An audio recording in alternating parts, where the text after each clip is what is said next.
De ses conséquences économiques avec notre invité Laurent Vibert, expert en gestion de crise, PDG de Nitidis. Merci d'être en direct avec nous, monsieur Vibert. Est-ce que, comme le dit le patron des patrons, Geoffroy Roux de Bézieux, il faudrait absolument relancer vite l'activité économique maintenant?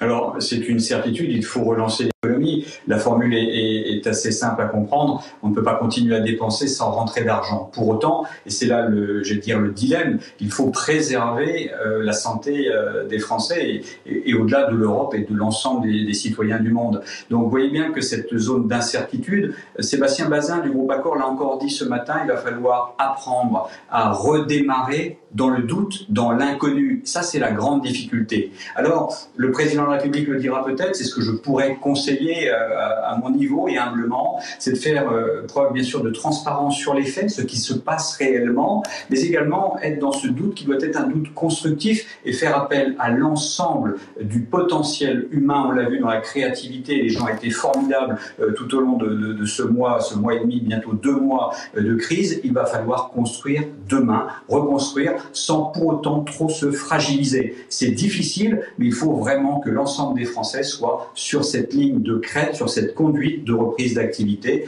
Tous les départements, toutes les régions, toutes les zones ne sont pas les mêmes. Là aussi, il va falloir prendre connaissance de l'ensemble de ces tissus, de ces différences et faire en sorte que l'on soit plus efficace sur la durée sans se fragiliser. Quelles conséquences pourrait avoir dans quelques mois une situation actuelle si on ne reprend pas l'activité maintenant ?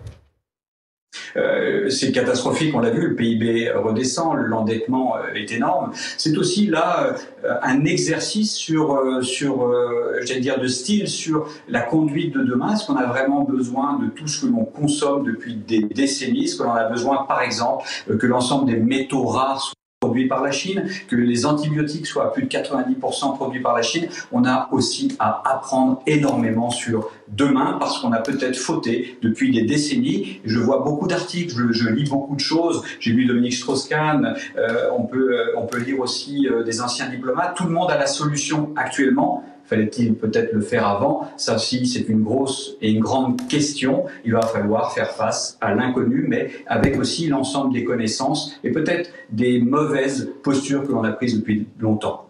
Est-ce que placer 8 millions de Français en chômage partiel, cela peut sauver l'économie? C'est un investissement sur le long terme, comme le dit Muriel Pénicaud. C'est une formule qui prévaut dès qu'on est sur la préservation de l'humain. On peut presque tout entendre, mais il va y avoir une limite, vous le voyez bien. Les entreprises commencent à vouloir redémarrer, Michelin, Airbus et d'autres. Il va falloir quand même partiellement reprendre et voir mettre des thermomètres au sens propre et au sens figuré dans l'ensemble du tissu économique pour voir si la reprise a du sens, peut être refaite partiellement, mais en même temps, faire attention, bien évidemment, sur le plan de la santé. Je ne suis pas médecin, mais il est important, bien sûr, de préserver l'humain, mais attention à cet équilibre très délicat. Merci beaucoup Laurent Vibert, expert en gestion de crise et PDG de Nitidis, de nous avoir donné cet après-midi toutes ces explications, Gilane.